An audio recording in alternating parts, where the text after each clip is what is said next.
Hi, Martin Yusuf here. Today I'm talking about projection and transferrance, and I've spoken a little bit about these two things before, but projection is really making other people responsible for how you feel and not feeling your feelings for yourself. And as the first step in recovery, emotional recovery from addiction or from lifestyle addiction or from whatever you're suffering from, or even in life in general, is to stop projecting your feelings out onto the world and onto other people. And once this process stops, then the real journey begins, because it then becomes an internal process.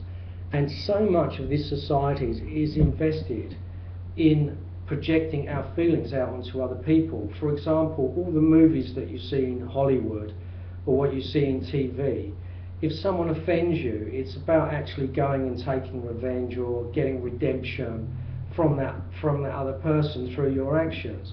And people who follow this mindset and this ideology end up in jail because they're not very intelligent. They don't realise that we live in a society where you can't actually do that. And if you want to live beyond 30 or 40 or 50, or even if you want to live beyond your teenage years, you have to get a handle inside of what's going on. And we're just not taught to do that. Children from the age of 4 or 5 are taught to play video games where they're involved in war. Now, war is about projecting your feelings out onto the world and onto other people. Imagine if every time you had a problem, every single time you were confronted with a problem or someone did something that you thought was wrong, you actually got in a punch-up or you became violent, you'd end up in jail very quickly. And it reminds me of the story of the guy called the real Bronson, the real Charles Bronson, the guy who's been in prison in Britain for 30-odd years.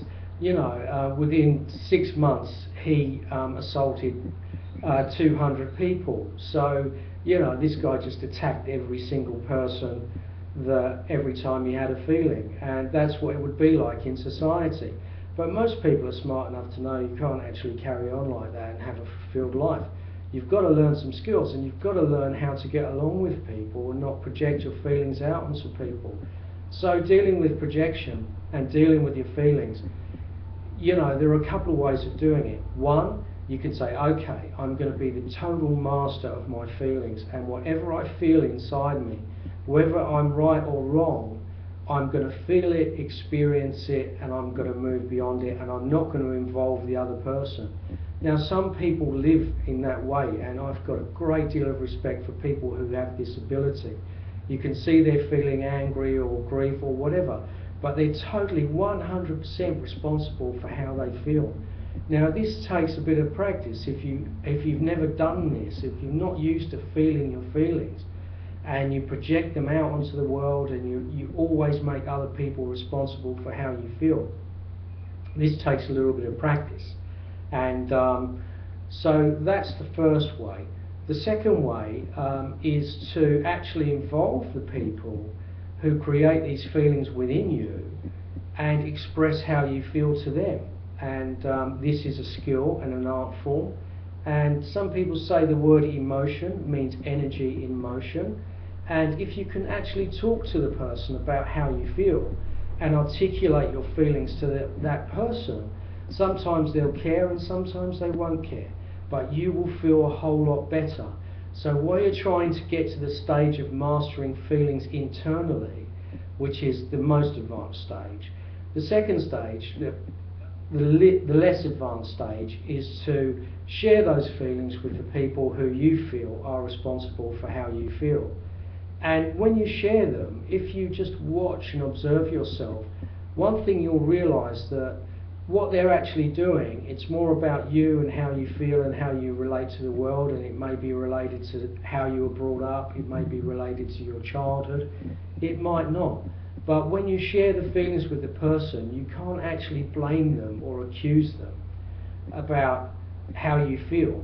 But a lot of the time, sharing them with people who don't care about you or are not interested in you or have their own agendas is a much more difficult process, and in the long run it's doomed to fail. This will only bring temporary relief and you have to learn how to master your feelings from within. So when you actually make the decision that you're not going to blame the world and project your feelings onto the world anymore, and merely state your truth, then things will change a lot. The energy will shift and your life will begin to change. Now, there are people that, if they're in denial, they won't accept how you feel.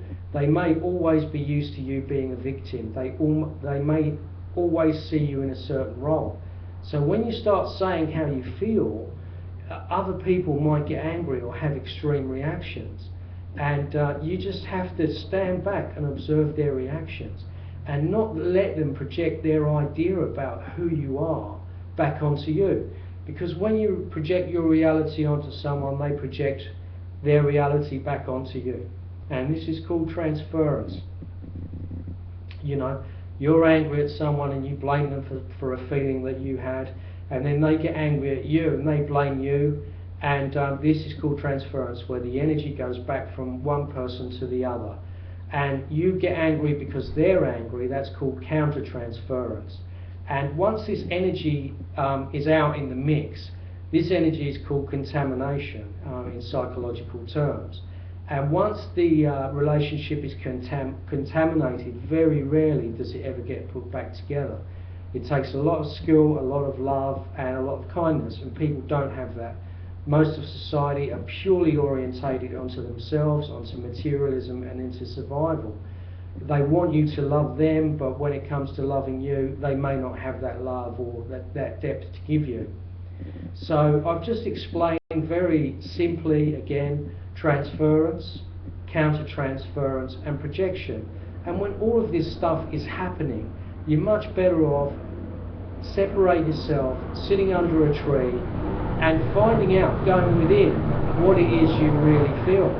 Because once you master how you really feel and you understand it, then those people will fall away and they will fall out of your life.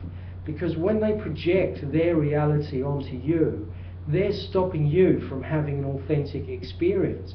They do not, they want to control you, they have their own agendas, they may be monetary, they may be sexual, they may be a number of different things that the other person is getting from projecting onto you. You know, there's a form of control and obedience, and you're their servant in some ways. And when you go into your feelings, you break that power dynamic quite strongly. And it can be unspoken, you don't actually need to return to that person, but they will drop off straight away. It will be amazed. When there's no more fear and you understand how you feel, they will just cease to be in your reality, unless they're going to come with you. Occasionally that happens and you have to adapt. So if you've been angry and upset with someone, and all of a sudden you state who you are and they accept that and they try and say who they are, then you have to move along and work with them. You can't go back to your default position of being angry with them. You have to move forward and be mature. This is called emotional maturity, and this is the maturing process when you've had feelings towards someone, you've spoken to them and resolved it, and they're trying to change and you're trying to change and grow and develop. These relationships work to a certain point, but if the relationship was founded on projection in the first place and creating an ideal person and not real, generally these relationships do not have longevity. They last for an amount of time, and then the people see that each person had something to learn from the other person, and then they move on. So that's the first step in recovery.